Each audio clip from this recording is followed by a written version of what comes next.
Olá, queridos irmãos e irmãs, terça-feira da 20ª semana do Tempo Comum. Continuamos com o capítulo 19 de Mateus, só que hoje os versículos 23 a 30. Naquele tempo, Jesus disse aos discípulos: Em verdade vos digo, dificilmente um rico entrará no reino dos céus. E digo ainda, é mais fácil um camelo entrar pelo buraco de uma agulha do que um rico entrar no reino dos céus. Ouvindo isso, os discípulos ficaram muito espantados e perguntaram: Então, quem pode ser salvo? Jesus olhou para eles e disse: Para os homens isso é impossível, mas para Deus tudo é possível. Pedro tomou a palavra e disse a Jesus: Vê, nós deixamos tudo e te seguimos. O que haveremos de receber? Jesus respondeu: Em verdade vos digo, quando o mundo for renovado e o Filho do Homem se sentar no trono de sua glória, também vós que me seguistes, havereis de sentar-vos em 12 tronos, para julgar as 12 tribos de Israel. E todo aquele que tiver deixado casas, irmãos, irmãs, pai, mãe, filhos, campos, por causa do meu nome, receberá 100 vezes mais e terá como herança a vida eterna.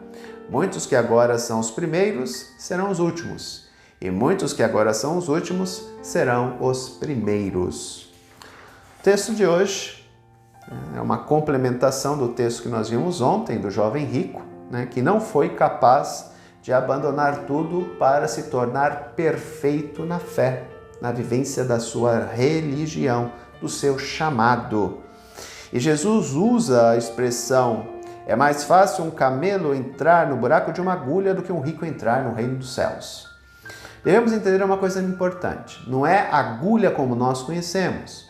Nas cidades de Israel, da Palestina, haviam pequenas passagens das muralhas para que, se alguém tentasse invadir, as pessoas pudessem fugir por ali. Aquilo era chamado de agulha. Era um buraco feito pequeno, para que passasse uma pessoa rastejando, numa rota de fuga para possíveis invasões da cidade.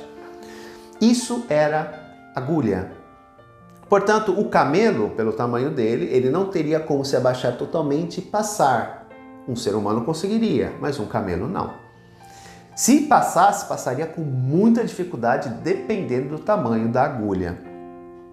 Por isso que Jesus usa a expressão.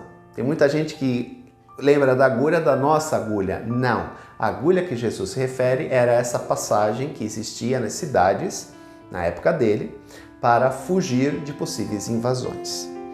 Segundo aspecto que podemos destacar no texto de hoje e que nos chama bastante atenção.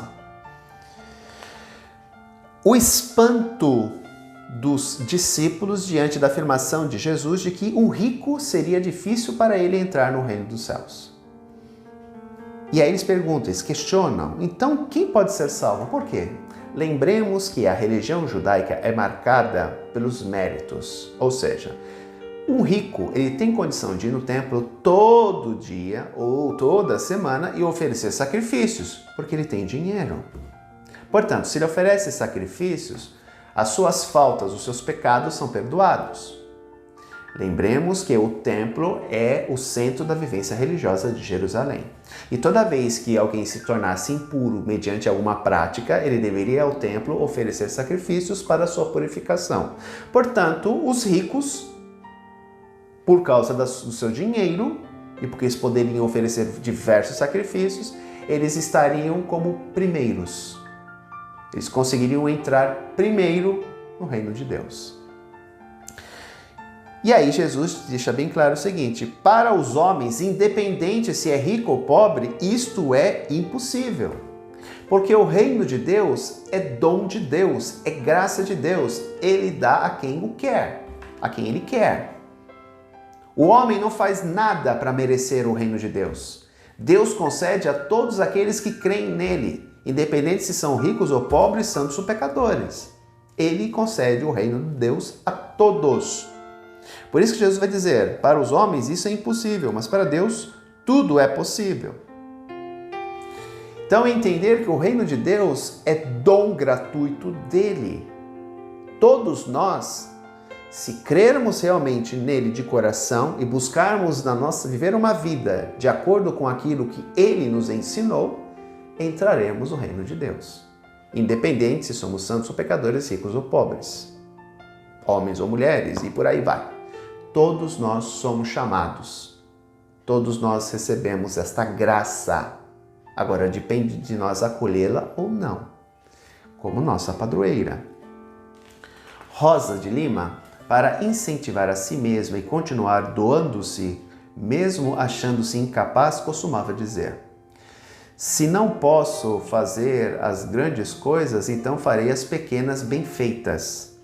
Para ajudar sua família, ela vendia no mercado flores que cultivava em sua casa e que lhe dava destaque entre as moças mais virtuosas e prendadas da cidade, qualidades contadas além de sua beleza.